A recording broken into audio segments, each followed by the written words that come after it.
Hey everybody, JB back with you once again for another episode of Let's Play JBLP1. We are on level 88, Deliverance, and today I'm hoping we can get to 100, so let's grind this out and see how things go. So this level was made way back when I was in college. I remember being in a class, I want to say maybe around summertime, and thinking up this idea. And basically what it is you have this maze, and it has a bug in it, which is a little annoying, especially with all these ice tiles. So you're supposed to dodge the bug, right? And now it's chasing me. Alright, let's get out of here. There we go. So you're supposed to dodge the bug, but in the meantime you can also get a fire boot and go to one of these four corners. And while you're in here, you need to collect all the chips along this force floor path, and you'll notice that there's a water tile there. So what you're supposed to do is you're supposed to let in some but not all of the fireballs that are in this ring. And the reason for this is because you're going to need enough to go through all four corners of the level, but also you're going to need to get rid of all of them before the end, because you're going to need to stop the tank buttons from going. And I intentionally spaced them out so that you couldn't like evenly have them pressed or anything. So yeah, this idea is a little repetitive, I have to admit. It's one that I was really proud of back in the day because I thought it was a little more novel than the typical stuff that you saw. But a couple of things I think really stand out here. One of them is that back when I made this, I had this weird kind of thing about making sure all my trap and clone connections were pedantic links compatible, which is basically the buttons have to sit in the next space in reverse reading order relative to the trap that they're in, or that they're connected to. So it's like, if you could think of it from button to trap, it's actually regular reading order. A lot of the challenges that you find on the outside, though, are not that interesting. I think they're okay.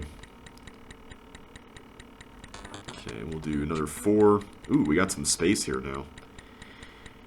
Yeah, so there's multiple entrances back into the bug area, which is nice. And now it's chasing after me. Yay.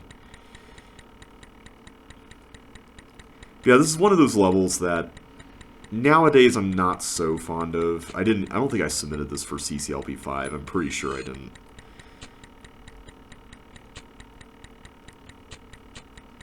I'm going to be really careful with the amount of fireballs I get in here, because I don't want to accidentally ruin this. And there's no extra room over in this area. Okay, is that all of them, or are there more? One. Okay, there's that one. I think it's just that one and then the others. Okay, let's go to the last corner.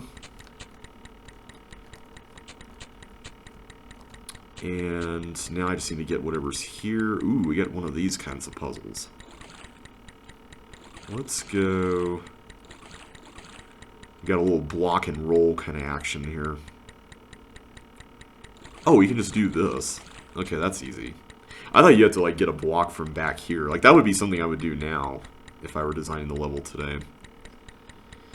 Alright, let's do this. I'm going to release that. I'm going to just let them fly. And then I'm just going to wait for that one last fireball. There we go. And that should be good.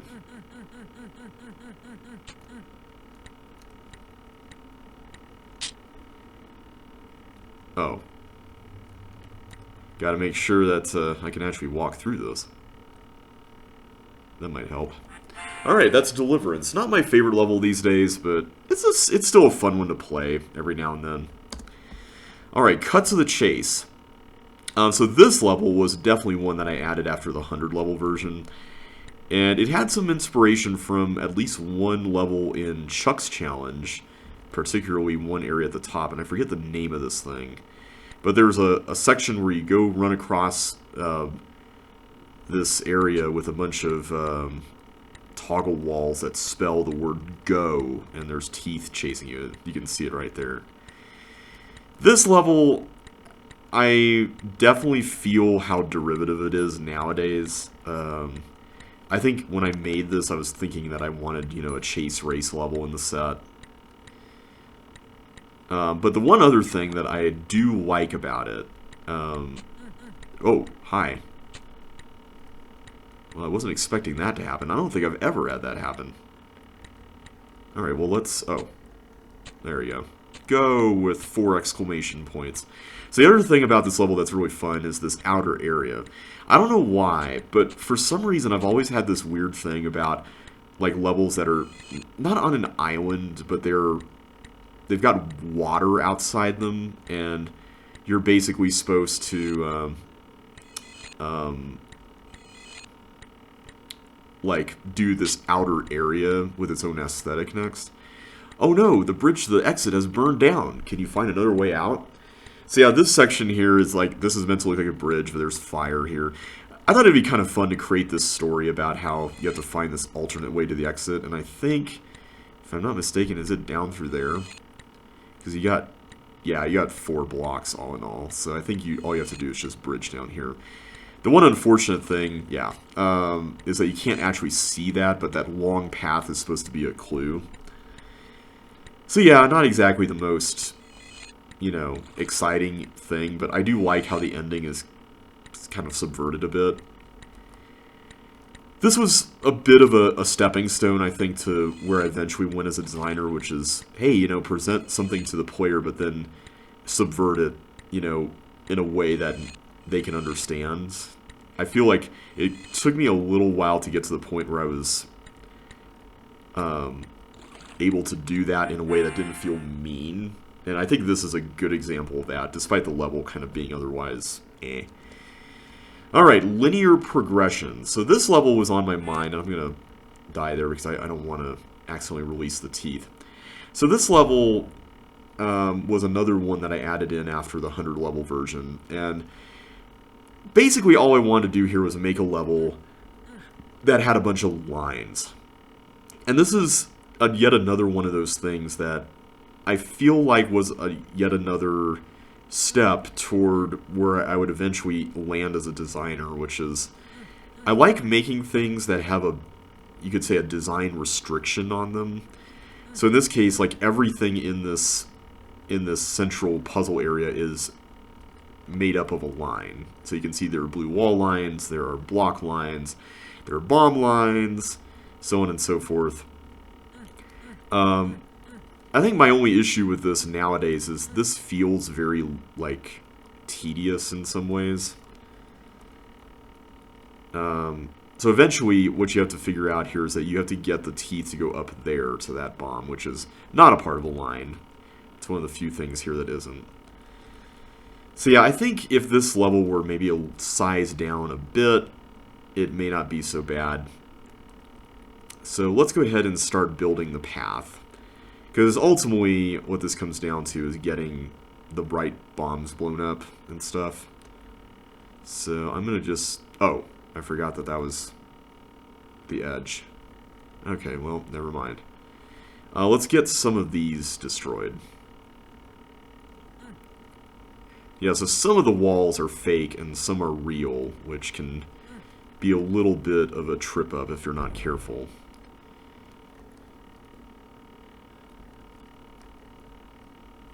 Yeah, I think at this point... So this is kind of one of those things where I fell into the, you could say, fallacy of trying to make a bunch of things that resembled CC1, even if they weren't the best. And in this case, it was...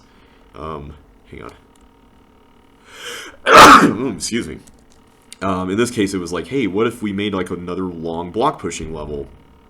But we actually had it be something somewhat interesting, where you kind of had to do this navigation puzzle as well. And I think that idea is not a bad one. I think the execution of it is what sort of fell short here.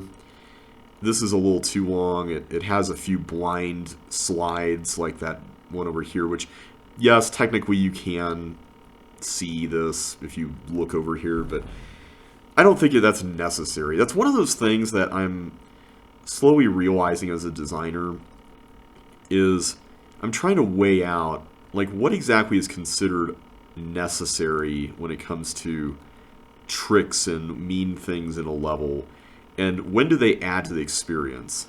And this kind of comes back to the whole conversation that about the like how many blocks is reasonable for something, because I mean that's something that feels very subjective to a lot of people. But I think everything, no matter what it is, ought to be filtered through what does this contribute to the level at the end of the day, you know? And everyone's going to obviously have a different opinion about that. So, you know, it's something that's worth discussing. But I think in this case, it's like you can get the concept across without having to resort to, you know, repetition to this degree. I mean, repetition can be good when you're teaching somebody something. And I appreciate its use in that context. So here, I think we need to just get the teeth to come up here and then go over this way, and then eventually come down here, and then we would go up this way. So I just need to get these out of the way. So it actually isn't that long of a level. It's more just the amount of like space you're covering.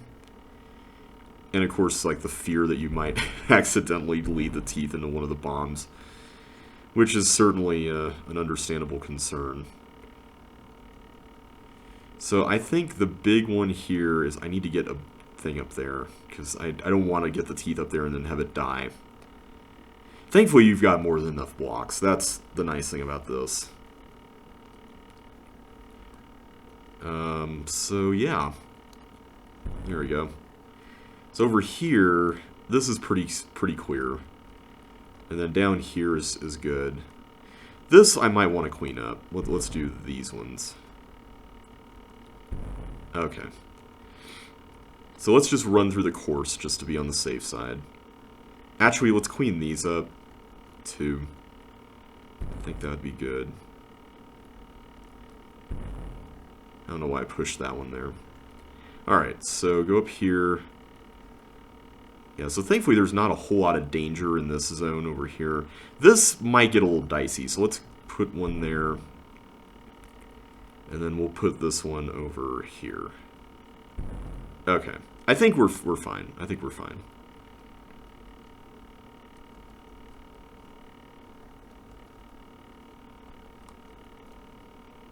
Okay. So right now, that's just going to slide up and down until we get up here. Good. Okay. So now let's get it over this way. Okay, that's the part I was worried about, was that section. So I think we're fine. Okay. So this might be a little tricky. I forgot that there was a bomb there. That could be a problem. Oh boy. Oh man, that was close. Guys, I don't know how we survived that.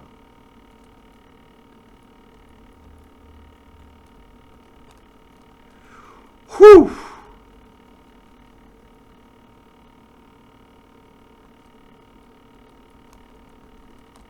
Oh my. How in the world are we still alive after that close call?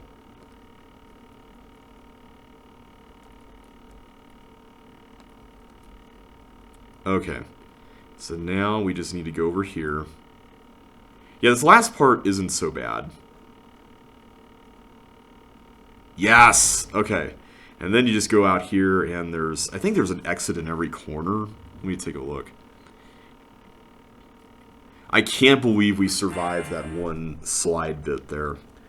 Alright, so that's linear progression. Not my favorite level that I've made, but I think one of the things that it led to was making a lot of levels down the road that were like based on shapes or, you know, some kind of design restriction beyond just like walls of stuff. I've realized that I think that's kind of been like a more recent thing I've done, is make stuff that's like, hey, make everything out of this shape, or, you know, put tiles in this arrangement, you know, repetitively and stuff like that. Alright, so we've got a level called Be Forceful. with the password SAS, which seems rather appropriate. So this level title is actually not original. This, much like Guard Dogs from earlier, came from a level that existed around the time I started making levels in 1998. And it was from the set that's now called Catatonic P1.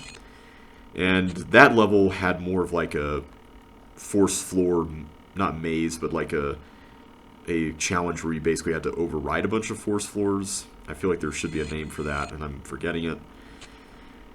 But this is a teleport maze. I think it's possible to do most of it in one go, if not all of it. I'd have to look at...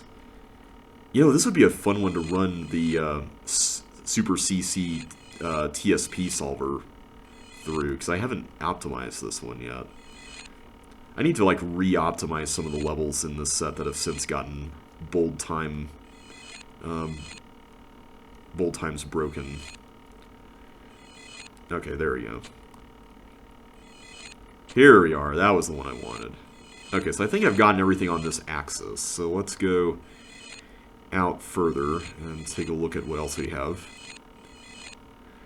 So yeah, this is a little teleport maze. It's nothing particularly memorable as far as this kind of level goes, but I like, you know, the simplicity of it. I think it works well for this set. Okay, so that's where we went last time. I'm wondering if there's a twist here where I need to, like, jump into a different entrance and go that way. I could see that potentially being the case. Let's give it a shot. Maybe I do have to go through 2 entrances here. Okay, this is still the same one.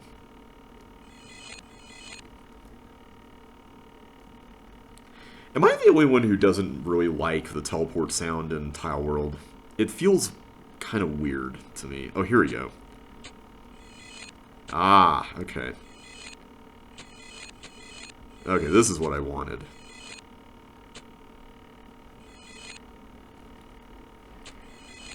There we go. And now I gotta figure out how to get one more. Where do you get one more? I don't even see. Oh, here we go. Okay, if I just get to the exit, that'd be great.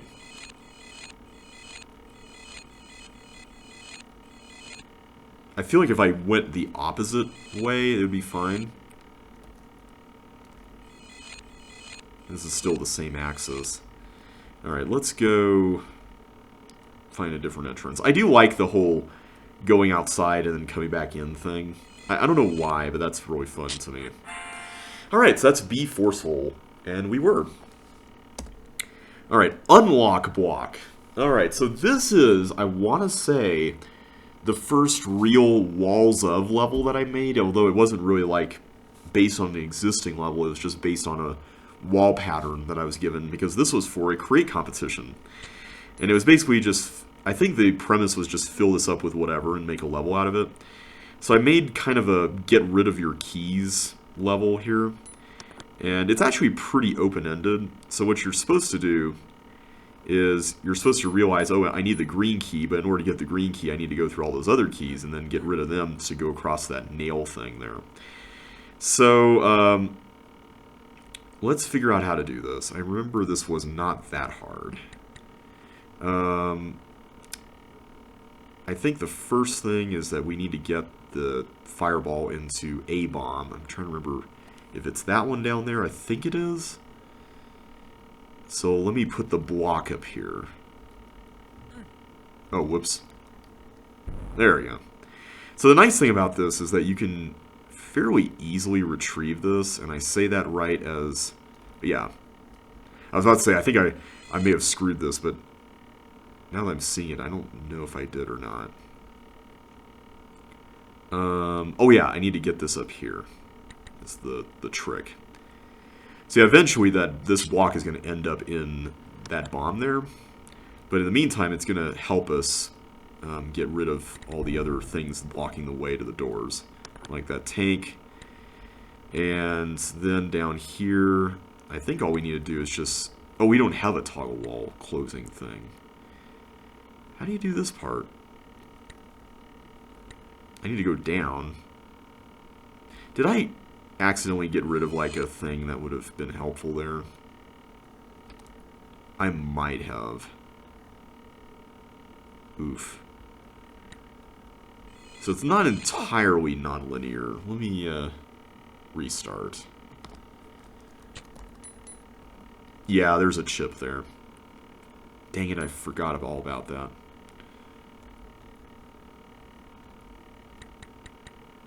There we go. Alright, so let's go and do this first. I should have done that earlier, and I completely missed that.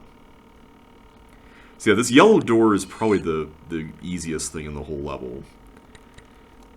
And then you just go over here, grab that, and then we just do this one. And get this. So yeah, this level, I don't know if I would say it's like the most like innovative thing these days, but I do like how it was like the first Walls Of thing that I really did. I technically made a level based on fourplex when I was really young, but that was basically just taking out all the stuff and just leaving just the walls and like Chip in an exit. And it was meant to be like a part of a storyline where like Chip found himself in this old level in the clubhouse that had been vacated and everybody got like abducted by aliens. Like that was a thing back in the day, was like storylines in levels. We need to bring that back. Especially now that we can do it in Tile World. Like, back in the day, people only did it in level titles and hints, or in README files that were distributed with sets. Alright, Slime Slider. So this level, some might think the title sounds familiar, and that's because it was basically a riff on Slime Sliding from the game Frogger, the PS1 game from the mid to late 90s. And Jeffrey even made a level named after Slime Sliding in Walls of CCLB4, so that was kind of a neat little tie-in too. But I figured since the slime was not actually sliding, unless you're just counting the blob movement of sliding, it's more, you know, maybe a little more appropriate for the force floor part of the level. So I thought, oh, you know, here's slime and you're sliding around. Yeah, it's kind of silly, but I like this one. It's not like the greatest blob level, but it's kind of got a nice open-ended structure, which I like. This section especially. I don't remember if I had played Corral from Pit of 100 Tiles, but this was sort of like a proto-Corral, where you had to like push blobs to a certain area. It's also kind of got shades of lean thinking as well, where you kind of have to section off stuff. There we go. So now that's going to go be pressed a bunch. And this whole, like, outer ring with, like, an entrance in each corner thing was sort of a shout-out, I think, to Ping Pong, if I remember correctly. There was a lot of things that I was weirdly fascinated with in CC1 that I was trying to reference here at the time I made this. You know, it's actually kind of timely that I'm playing this right now, because I'm actually trying to get some ideas for a blob level. And one thing in Walls of CC1 that we're trying to do is that each of us is going to make one blob level. And the two other designers, Josh and VT, have already made theirs. So I'm kind of the last one standing as far as, like, not having made one yet. But I do have a template in mind. Although, I just had a thought about potentially using a different one. So, I don't know. Maybe I should reconsider. I keep taking risks. I should not be taking risks.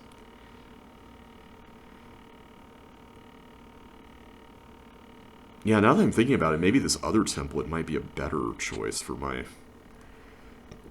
level, because one thing I'm trying to do is be a little bit more open when it comes to using the bigger level templates. And we've talked about this in previous videos, but this is something I'm realizing now that I'm getting into the final. I think I'm down to 14 now, because I've made 34 levels at this point for the set. And then after that, we've got collabs that we're going to do. But, where's the green key? Is it in that green door room? I'm going to just go ahead and just do this first. But yeah, one thing that I've been a little bit afraid of when it comes to this set is I don't want there to be so many long campaign levels. And I'm really feeling that now because I just made a long campaign level. It's a themed campaign level, mind you, but it's still long. Come on, guys. Just go in there. Whoa! That was risky. Okay. Well, that's at least... There we go. Okay. You get so many blocks in this room. It's not even funny. But yeah, I think if I use the like big templates for like earlier levels that aren't quite so puzzle heavy or, you know, really long and lengthy to get through, I think that will help with that. And so maybe making the blob level in a bigger template might be good in this case. I don't know. We'll see. I keep thinking about how Trading Places did such a good job with its like final third or so. Oh, it's down there. That's where the trap is. Because like in the final third of Trading Places, if you look at all the levels, there's such a variety of like sizes and lengths and stuff. Like Labradorite is in the 120s, and it's a fairly challenging level. It's not like the hardest thing ever or anything, but it's a fairly challenging level that doesn't take tons of time. And I'm trying to figure out how I can do something like that, because I don't want the end of our set to be like tons and tons of long stuff that evokes memories of CCLP3. Alright, so the trick to this room is that you got to vacate enough blobs from here to go into this section, but at the same time, you can't send them into the water unless this is open, which prevents more from coming in here. So it's kind of a catch-22, if you will.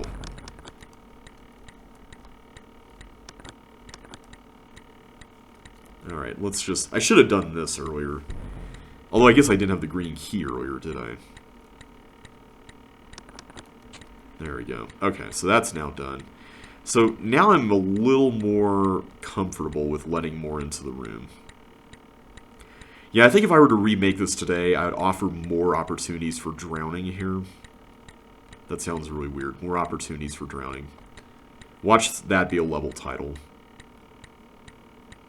Okay, I do not want to risk this. This is way too late in the level at this point.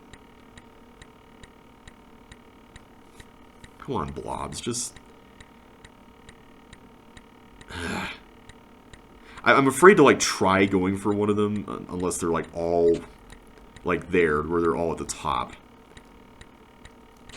Okay, like that. That I felt comfortable about. But the fact that this is in the middle gives me a lot of pause. Come on. There we go. Okay, so that is Slime Slider.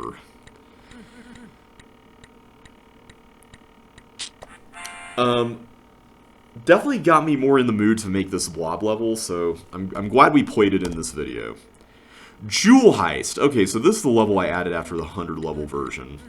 And this is one of those things I think sounded better on paper than what the level actually involved. So the whole premise of this is you're trying to like get this key in the middle here to exit, but as soon as you do that, everything out here is going to start flooding. Study the floor plan and plot your escape before grabbing the treasure. Look for secret passages whenever you see dirt.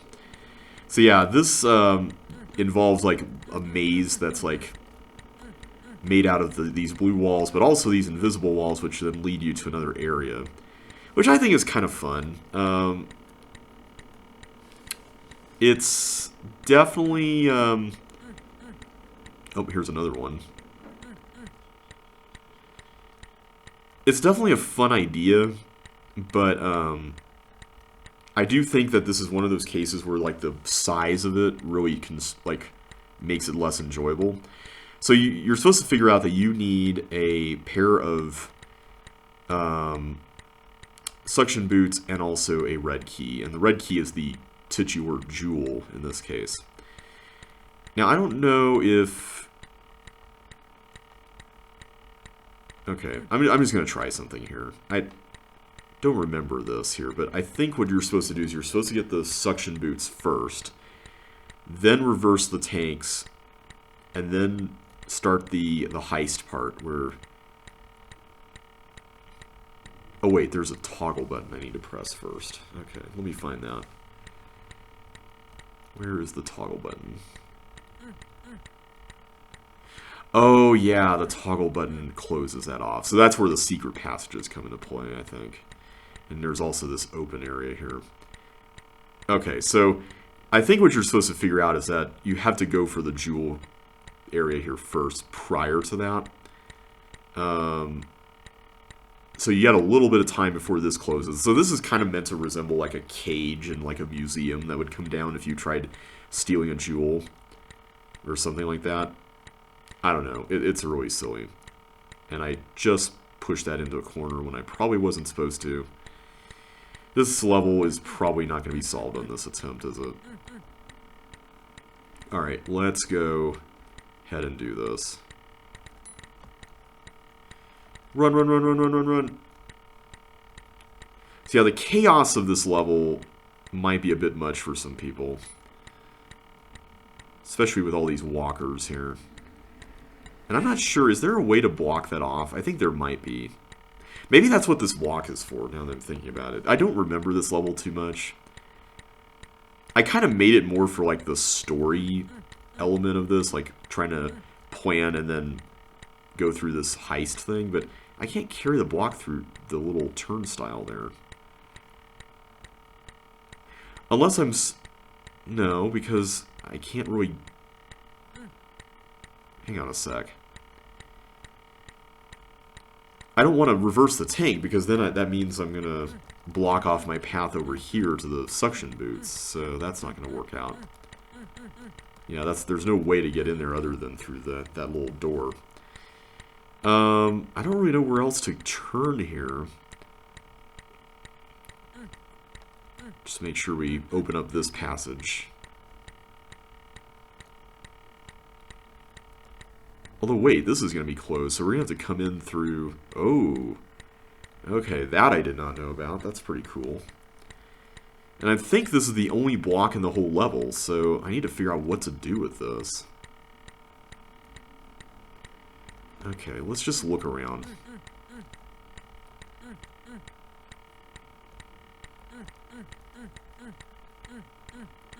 So it's interesting, there's some water over here that you can uncover by pressing the tank button, which I'm guessing is what you're supposed to do. Oh, you know what? Hang on, let me try something. I bet what you're supposed to do here is get this to block this off. So that way, the walkers don't bother you over here. I think that's what you're supposed to do. So let's give that a shot. Well, I'm sure you could do this without having to resort to that. Okay, yeah, they're stuck there now. But the teeth are not, which means we're going to have to dodge them.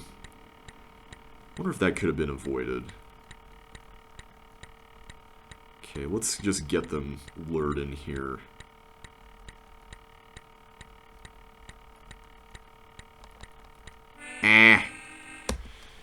Okay, there's got to be a better way to do this. I can see why this did not do very well in voting cycles past at this point. This is a little... Like, I feel like this is one of those ideas that just wasn't executed very well. Like a lot of these levels tend to be.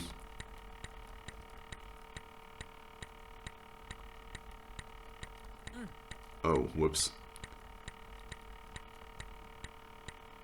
Okay, there we go. Alright, so... How can I avoid the teeth coming up? Maybe I just need to...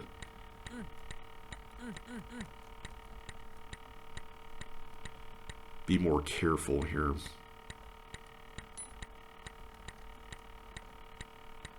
And, like, go there quicker. Is that the way? No, they're still coming up. I feel like I'm still missing something with this one.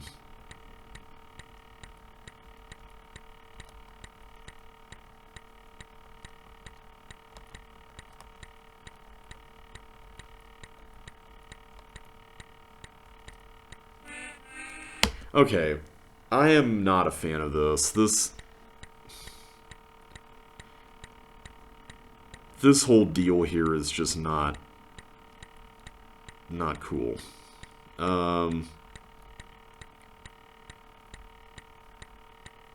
Unless, wait a minute, maybe I'm supposed to like block off that secret passage until later, and then use it to get back. Is that the trick here? And my window just went inactive. Although I don't know if I can do that because that whole thing is going to be closed off. So that's a little sketchy, and I can't carry the block through there. So I don't really see any other way to do this. I really don't.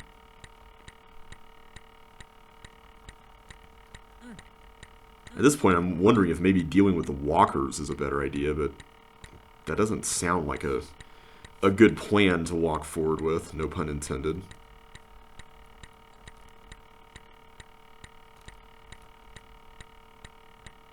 Oh. Well, that's a thing. I don't remember the teeth being this much of a problem. I don't know if I'm doing this incorrectly or not. I'm curious to watch my bold solution after I'm done with this, though. And I can't really go back through here. Okay.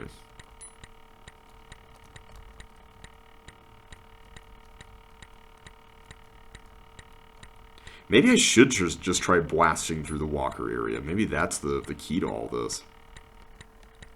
Well, I see them now, and it's like, well, do I really want to do that?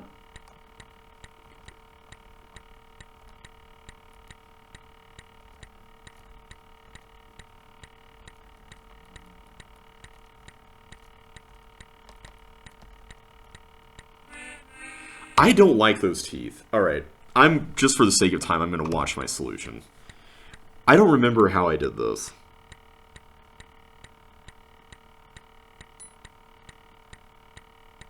Apparently I just left that there. And I dealt with the walkers without having to worry about that? Okay, if that's... This can't be the intended solution, right? Like... I mean, the structure of the solution is intended, but I feel like there was something else I had in mind with this one.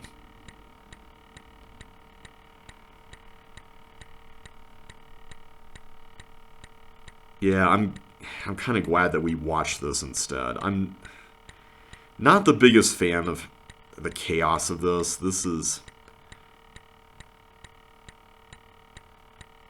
Yeah. So that's Jewel Heist. Definitely a level that if... Maybe I should try redesigning. I mean, I guess you could say Crown Jewels and Walls of CCLP1 kind of had a heist theme to it. Anyway, Prehistoric Peril. So this one I actually played recently as part of the CCLP5 submission run-through. And this was kind of my attempt. I think this was after the 100 level version was made, but I wanted to make like a fire-themed level with a kind of ancient theme. And this was my attempt at that. So this section is probably my favorite, where you have to get all these teeth here. And now I'm wondering if I did that in the correct order or not. Oh yeah, I totally messed that up. Let me start over. So you have to get all these teeth into certain bombs to do like an item swapper thing. I'd never seen this concept done before, so I thought it would be kind of fun to try it out here. And I definitely fell for the obvious trap in that case, but we can start over. Okay, so that one's going to be used in a red door, so let's go up here. And that's going to unlock a toggle, so I think this is the point where we can get the yellow key. I feel like Josh did something similar to this in his achievement unlocked level, or maybe I'm thinking of a different one. I might be thinking of a different level. Alright, so let's get this over here. There we go. Alright, so now let's go to another corner. I like how this middle section has this kind of like earth splitting open kind of thing going on. And I'll save that blob room for last, because that's where the exit is. In fact, I think the hint mentions this. Collect all the chips and escape before the earth splits open any further. Yep. Alright, so this section is a paramecia area, which is not that hard. It's just a matter of realizing when you're letting them out and potentially causing chaos. But if you let the dust settle for a little bit, it's not that bad. Although in this case, I think they're in a stable pattern. Yeah. That's a little weird. Let's do that. And then that. There we go. That's what I wanted. You two join forces. And that's pretty much all we need to get in here. Alright. So now let's mosey on down over here, where there's a glider. So this room you definitely have to do after the teeth room, or at least after you get the green key in the teeth room, since this involves green doors. So the trick here is to get the glider all the way to the bomb, and you got some options. And I'm going to have to see if I can figure this out. It's been a while, but I don't remember this being that difficult. Yeah, I see how to do it. So you're supposed to go through here, and then ultimately up there. Not exactly a difficult path.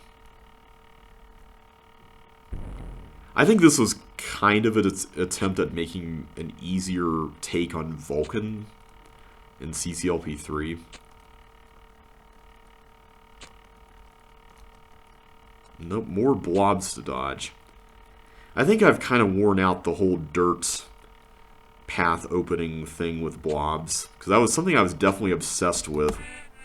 No! You see why I went down there, right? Like, that blob was right next to the exit, and I got scared. That's so frustrating, though. I hate that. I really hate that. Alright, well, let's replay it all again. I guess I can talk about some other stuff while we're doing this. So, like I mentioned earlier, I've made 34 levels for Walls of CC1 at this point. And I think for these final 14... You know, it's interesting how the cadence of making this set has kind of been the opposite of what I'd consider to be the norm for making a normal set. Because I think when people make sets, especially Walls of sets where there's like a very specific kind of restriction, it feels like a lot of the things that are either easy to build or play into a pre-existing idea are the things that are tackled first. Whereas for this set, I honestly feel like we've been like tackling the harder things first, and then we're kind of leaving the more like the ideas that are based on something that we've done, that we've had in our head for a while, that we're saving for later. And now I've got this in another stable pattern here. Can we get this to... Come on, you guys. Can you just, like, bunch together? That'd be great. I know you guys want to, like, hang out. Come on, Paramecia. Don't be... No!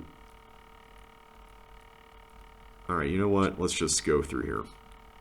There we go. At least you two got together. Oh, 3 got together. Okay.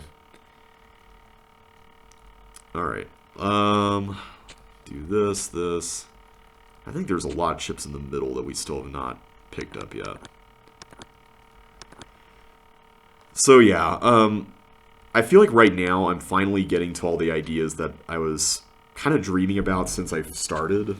There are some that I've already touched. One in particular that I was going to do for JBLP2, but then I saw one of the wall templates in CC1 and was like, you know, I think this will be a better fit for this. And that's kind of the fun thing about making walls of levels, is that normally my comfort zone, if you will, is to make stuff that's very, like, neatly ordered. But in a walls of set, you know, not everything in the pattern may be neatly ordered. And it's kind of interesting to play around when you come up against something that may not fit within what you would consider the norm, or like the thing that you would be inclined to design in if you had complete freedom, is where I'm getting at. I don't like these blobs. There we go. Prehistoric Peril is done, and we overcame some peril. Yay. Speaking of which, Comfort Zone. So this is a level that made it into CCLP1, and it was based on a concept from, oh, what's the name of this level? Hamelin, I think, from David P2. I already mentioned, I think I may have mentioned David P2 earlier when I talked about a level I made called Obstacle Course, if that came up already. But this was my attempt at making a level that was based on that idea, but a little more easy for the dodging part of it. And I will say, if I had to remake this today, I would definitely make it a little bit less repetitive, because all the corners of the level are basically the same. And you're basically doing the same thing 4 times. Which is not really the most fun thing in the world. Okay, I was worried about that. But I do like how this kind of tests your, not only your dodging skill, but a little bit of your routing skill as well. Like, you actually have to be very particular about where you go and how you approach all this. So that's kind of neat. I do like that part of it. And that's the one thing about the original Hamelin level that inspired me to make this, was I saw the potential in the concept, and I wanted to make something out of it. Alright, so now it's just a matter of dodging these bugs here. I might be able to get a better... Yeah, there we go. So that's Comfort Zone.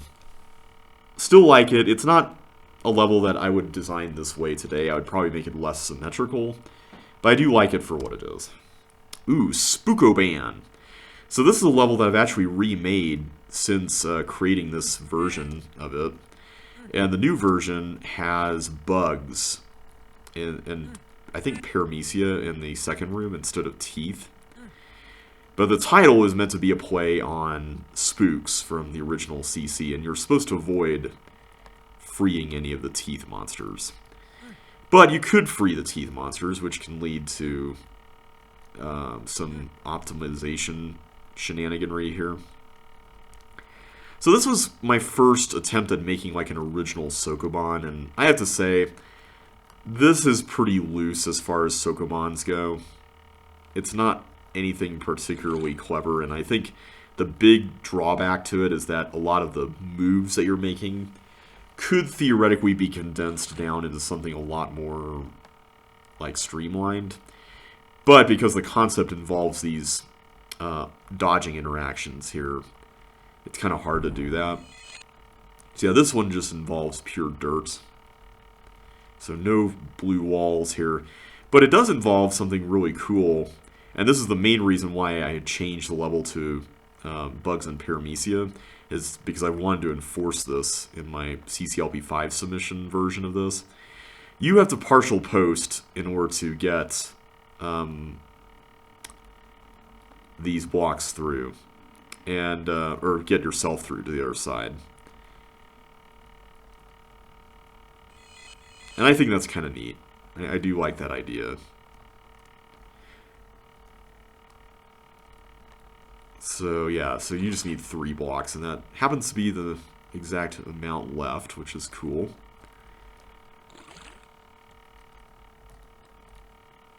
Oh, I did not consider that.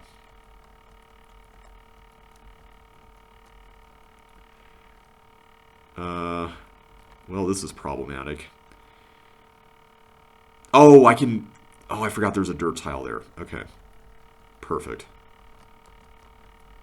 Woo! Okay. The teeth gave us enough trouble in Jewel Heist, so I'm glad that worked out.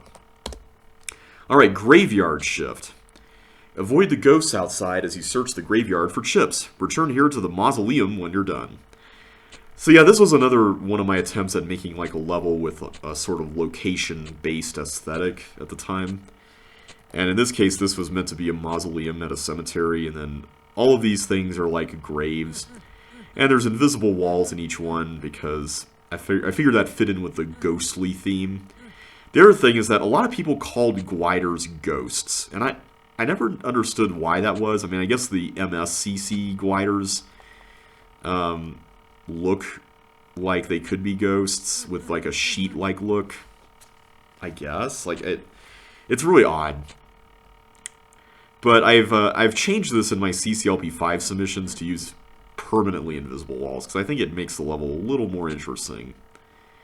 Whereas this is, I think, a bit too easy to just oof on everything and then just hop right in. This one is kind of neat. The glider just goes back and forth on a fixed path here.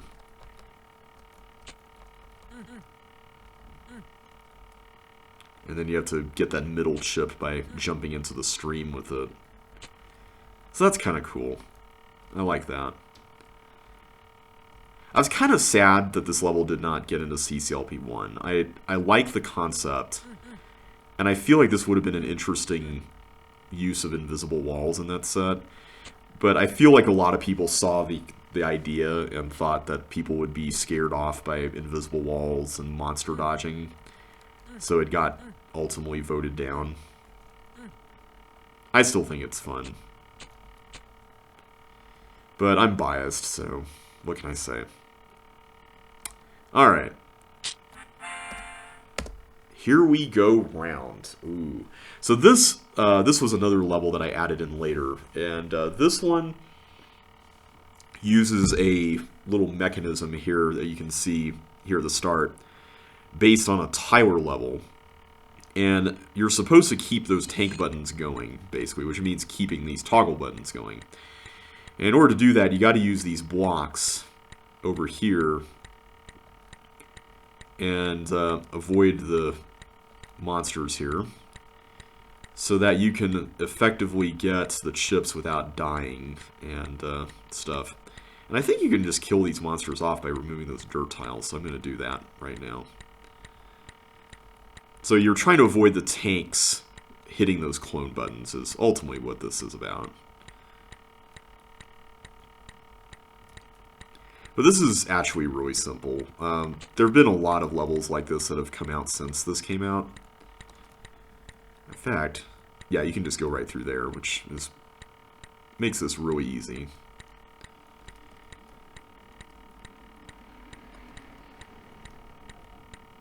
Alright. Do you actually have to sacrifice blocks here? I think you might. Okay.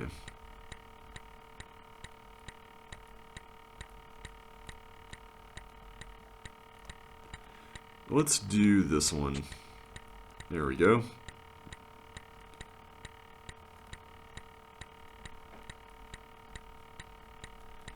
And then we can do this bottom one. I think when I made this, I forgot that you could just slide the blocks through the teleport, so that ended up being pretty exploitable. Alright, where do I go from here? Do I go back through the teleport? I forgot. Oh, here we go.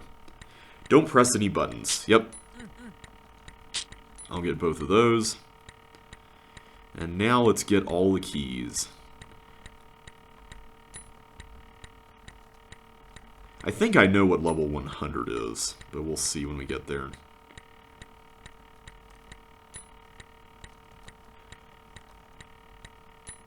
Alright, so now let's exit over here. Alright, that is Here We Go Round. It's not a very novel idea these days, but I had fun with it. And I like the wall pattern of it. I might end up reusing that. You know, I have to think about that. Yep, it's every trick in the book. So let's end things off with a nice, big, juicy campaign level. So yeah, this level was one that I had made back in CCLP3 during that era, like around 2009 or so.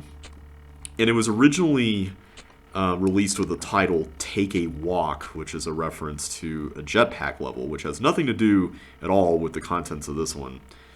It was just a name I thought was kind of funny. And I think in the context of that game, it was meant to be like, hey, relax, you know, when a bunch of monsters were chasing you in that game. Whereas here, I was like, you know, I couldn't think of a more clever title, so I ended up going with this one. Until when this got into CCLP3 after its voting process, Modhav suggested Every Trick in the Books as an alternative title.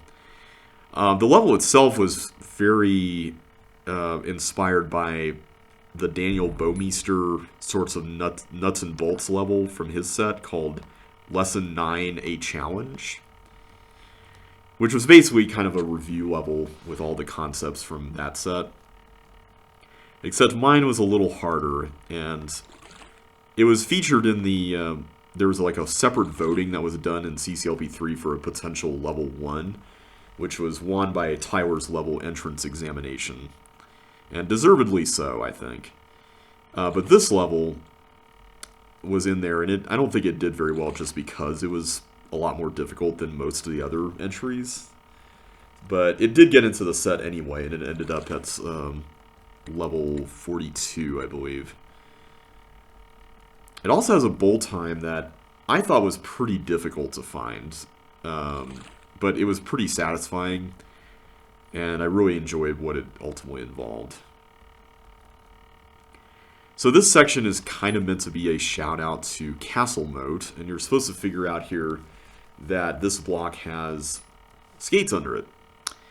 This mechanism down here with the doors is lifted directly from Daniel Bowmeister's level. In fact, I think this actually was literally the way it was designed there. But you get those fire boots and you come back here to get that. And then you swing around up here, go back through all this again. Oh, and I missed a chip there. Better grab that. And we can go over through here. So now you can walk on this ice, which is pretty fun. You don't have to slide across anymore. And then you go here, where you'll ultimately lose your fire boots to get that. So the big kind of gotcha of this level is up here, that pair of, that pair of suction boots you're supposed to save until now, I think. Actually, no, you can theoretically get this earlier. Yeah, that's right, you could theoretically get this earlier. You just gotta get this chip when you do. Alright, so let's go through here now and go through this little maze. This kind of concept was something that I did a lot back in the day. I even made an entire level out of it called Icy Hot, which I feel like that's the kind of thing that a lot of people tend to use these days as a title. Maybe not. Alright, almost forgot to get that. Alright, so now let's go through here. So we got some invisible walls. I tried to like cram in every game element here. And then this is a little reference to Cypher 2 from CCLP 2, except it doesn't have a trap in it.